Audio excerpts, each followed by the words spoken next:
paper including the list of business and deemed to have been laid on the table of the house. ఈ రోజు నుండి 3 రోజులు క్రీడా కార్యక్రమాలు ప్రారంభమవుతున్నాయి. సభ్యులందరూ ఉత్సాహంగా పాల్గొనాలి. ఈరోజు మధ్యాహ్నం 3 గంటలకు ఇందిరాగాంధీ ఇండోర్ స్టేడియంలో ప్రారంభోత్సవం ఉంటుంది. సభ్యులందరూ తప్పకుండా హాజరు కావాలని మనవి. అలాగే రేపు ఎల్లుండి కూడా అన్ని క్రీడా కార్యక్రమాల్లో ఉత్సాహంగా పాల్గొనాలని సభ్యులకి మనవి చేస్తున్నాను. Now question hour.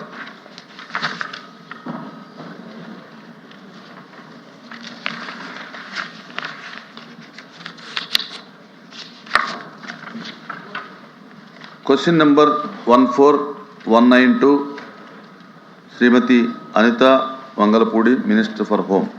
అడగాలి. మంత్రులు కూడా, గౌరవ మంత్రులు కూడా క్లుప్తంగా సమాధానాలు చెప్పాలని చెప్పి మనం చేసుకుంటాం. Okay madam. సభకు నమస్కారం అధ్యక్ష. గౌరవ మంత్రి గారు చెప్పినట్టుగా గత ఏడాది 1485 కేసులు నమోదయ్యాయని చెప్పారు అధ్యక్ష. అంటే రోజుకి 4-5 జరుగుతున్నాయి అధ్యక్ష. ఈ రాష్ట్రంలో రోజుకి 4-5 మంది మీద అత్యాచారాలు, అఘాయిత్యాలు జరుగుతున్నాయి అధ్యక్ష, మహిళల మీద. అలాగే 50-60 మంది వేధింపులకు గురవుతున్నారు అధ్యక్ష. అసలు ఈ ప్రభుత్వం వచ్చాక అధ్యక్ష మహిళల మీద అఘాయిత్యాలు, అత్యాచారాలు, నేరాలు విపరీతంగా పెరిగిపోయాయి అధ్యక్ష. ఇది పోలీసులు అధికారికంగా చెప్పిన లెక్కల ప్రకారం చూస్తే మహిళల భద్రత ఎంత ఘోరంగా ఉందో అర్థమవుతుంది అధ్యక్ష. ఈరోజు 16,288 మంది మహిళల్ని వేధించారు అధ్యక్ష. 10 జిల్లాల్లో మహిళల మీద నేరాలు విపరీతంగా పెరిగిపోయాయి అధ్యక్ష. సాక్షాత్తు గౌరవ సీఎం చంద్రబాబు నాయుడు గారు ఉన్న జిల్లాలోనే మహిళల మీద నేరాలు 10% పెరిగాయి అధ్యక్ష. అంటే ఈ రాష్ట్ర ముఖ్యమంత్రి చంద్రబాబు నాయుడు గారి నీడలోనే మహిళలకు రక్షణ లేదా అధ్యక్ష? అలాగే ముఖ్యమంత్రి గారి సాక్షిగానే మహిళల్ని వేధిస్తున్నారు, హింసిస్తున్నారు, చంపేస్తున్నారు అధ్యక్ష. అదే జిల్లాలో గౌరవ మంత్రి గారు అయిన లోకేష్ గారు కూడా ఉన్నారు అధ్యక్ష. అలాగే సాక్షాత్తు హోంమంత్రి గారు ఇన్ఛార్జిగా ఉన్న విజయనగరం జిల్లాలో కూడా మహిళల మీద నేరాలు పెరిగాయి అధ్యక్ష. అలాగే ఈ రాష్ట్రంలో గుంటూరు, సత్యసాయి, నెల్లూరు, విజయనగరం, కడప, అన్నమయ్య, పల్నాడు, పార్వతీపురం, మన్యం, తిరుపతి జిల్లాల్లో పెరుగుతున్నాయి అధ్యక్ష.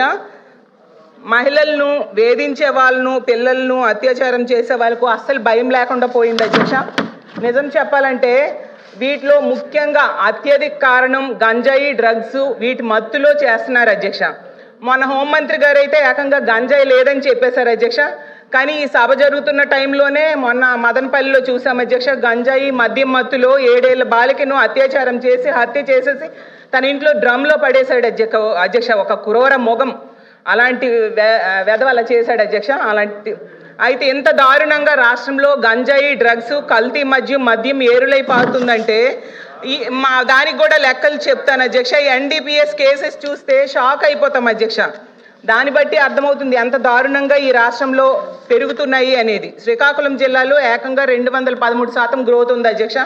నెల్లూరులో 121% గ్రోత్, కోనసీమలో 72%. ఇలా తీసుకుంటే 15 జిల్లాల్లో, తిరుపతిలో 1.3% గ్రోత్ ఉంది అధ్యక్ష. పవిత్ర పుణ్యక్షేత్రమైన తిరుపతిలో కూడా డ్రగ్స్, గంజాయి, అక్రమ మద్యం గ్రోత్ సాధించిందంటే రాష్ట్రం ఎటువైపు వెళ్తుందో అర్థం కాని పరిస్థితిలో ఉన్నాం అధ్యక్ష. ఎవరైనా ఆపదలో ఉంటే పోలీస్ కాల్ సెంటర్కి ఫోన్ చేస్తారు అధ్యక్ష. కానీ పోలీస్ కాల్ సెంటర్ 112లో స్పందించే టైం 26 నిమిషాలు ఉందని అధ్యక్ష. అది నేను చెప్పడం కాదు అధ్యక్ష, సాక్షాత్తు అమిత్ షా గారే చెప్పడం జరిగింది అధ్యక్ష. మన గౌరవ ముఖ్యమంత్రి గారికి గౌరవ కేంద్ర హోంమంత్రి గారు లేఖ కూడా రాశారు అధ్యక్ష. అసలు ఈ పోలీసులకి ఎందుకింత ఆడపిల్లలంటే నిర్లక్ష్యం, ఎందుకింత వివక్ష, ఎందుకింత చిన్న చూపు అని అడుగుతున్నాను అధ్యక్ష. అలాగే తీసుకుంటే 112 ఎమర్జెన్సీ కాల్ సెంటర్ని కాల్ చేసి మహిళలు కానీ ఆడపిల్లలు కానీ కాపాడండి కాపాడండి, అయ్యో బాబు ఆపదలో ఉన్నామంటే 26 నిమిషాల వరకు స్పందించట్లేదు అధ్యక్ష. అదే దేశ యావరేజ్ 18 నిమిషాలు మాత్రమే ఉంది అధ్యక్ష. దీనికి ఎగ్జాంపుల్స్ చూసుకుంటే అధ్యక్ష, అనంతపురంలో ఇంటర్మీడియట్ అమ్మాయి కనిపించకుండా పోయి 2 రోజులు అయిందని తల్లిదండ్రులు కంప్లైంట్ ఇస్తే అధ్యక్ష, క్వశ్చన్స్ కూడా అడుగుతాను, కంప్లైంట్ ఇస్తే అధ్యక్ష పోలీసులు స్పందించలేదు. అయితే పోలీసులు నిర్లక్ష్యంగా వ్యవహరించడం వల్ల అమ్మాయి చనిపోయింది అధ్యక్ష. అలాగే యలమంచిల కాన్స్టిట్యున్సీలో రాంబెల్లిలో అధ్యక్ష ఒక అమ్మాయి ఏమో ఒకడు జైలు నుంచి బెయిల్ మీద వచ్చి వేధిస్తేనే అధ్యక్ష ఆమె కంప్లైంట్ ఇచ్చినా పోలీసులు పట్టించుకోకపోవడం వల్ల అధ్యక్ష ఆ అమ్మాయికి ఇంటికి వచ్చి పేక్ వచ్చి చంపేశాడు అధ్యక్ష. పక్క కాన్స్టిట్యున్సీ హోంమంత్రి గారు కనీసం కుటుంబానికి పరామర్శ చేయడానికి ధైర్యం చెప్పడానికి వెళ్ళని పరిస్థితి అధ్యక్ష. అలాగే తీసుకుంటే అధ్యక్ష ఎంత దారుణంగా ఈ కూటమి ప్రభుత్వంలో ఎమ్మెల్యేలు వ్యవహరిస్తున్నారంటే ఆర్ఎస్ శ్రీధర్ అనే వ్యక్తి ఎంత దారుణం అధ్యక్ష. మహిళను లోపరుచుకొని అబార్షన్స్ చేయించాడు. 5 సార్లు గర్భవతిని చేసి అబార్షన్ చేయించుకుంటే మోసం చేసి వదిలేశాడు అధ్యక్ష. ప్రభుత్వం ఏం చర్యలు తీసుకుంది అధ్యక్ష?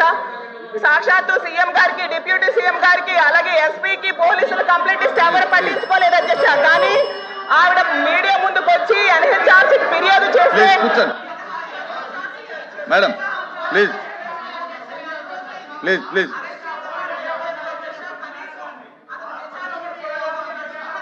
ప్లీజ్ ప్లీజ్ ప్లీజ్ ప్లీజ్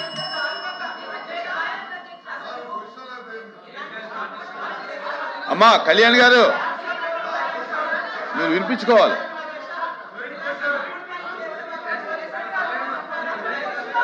ఇలాంటి దుర్మార్గులు మహిళల మీద, చిన్నారుల మీద అత్యాచారాలు చేస్తున్నారు అధ్యక్ష. నేను ఒకటే అడుగుతున్నాను, ఈ హాస్టల్స్ లో అమ్మా అధ్యక్ష, హాస్టల్స్ లో ఎంత మంది అఘాయిత్యాలకు, అత్యాచారాలు గురవుతున్నారు అధ్యక్ష. హాస్టల్స్ ఏమ్మా నా కళ్యాణ్ గారు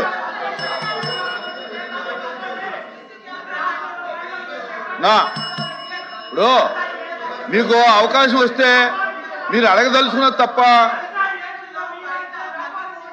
విపరీతంగా దొరుకుతున్నాయి అధ్యక్ష. మత్తు పదార్థాలు వీటి నివారణకి ఏం చర్యలు ప్రభుత్వం తీసుకుందో చెప్పాలి అధ్యక్ష. అలాగే ఇంత మంది వేధింపులకి కూర్చోమ్మా.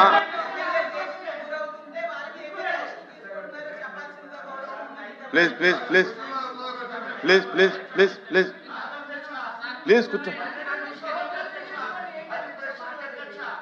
20 నిమిషాలు అయితే మనకి కట్టుమారు ప్రశ్నలు ఉన్న వాళ్ళకి సమాధానాలు ఎలాగో అధ్యక్ష. కూర్చోండి కూర్చో.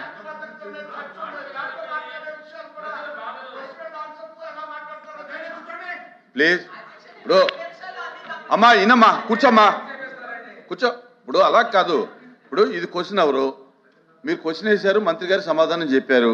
దాని మీద మీకు ఉన్నటువంటి డౌట్ ఏంటో లేదా ఇంకా అదనపు సమాచారం ఏం కావాలో మీరు మాట్లాడొచ్చు. కానీ మొత్తం ఇప్పుడు షార్ట్ డిస్కషన్ ఉంది, లా అండ్ ఆర్డర్ ఉంది, దాని మీద మీరు మాట్లాడండి అన్ని విషయాలు. మొత్తం మీరు మాట్లాడుకున్న అన్ని విషయాలు కూడా ఇక్కడ క్వశ్చన్ అవర్లోనే మాట్లాడాలనుకోవటం, చెబుతుంటే కూడా మీరు కంట్రోల్ ఉండకపోవటం కాంట్రవర్సీ అవుతుందమ్మా. వినాలి మీరు.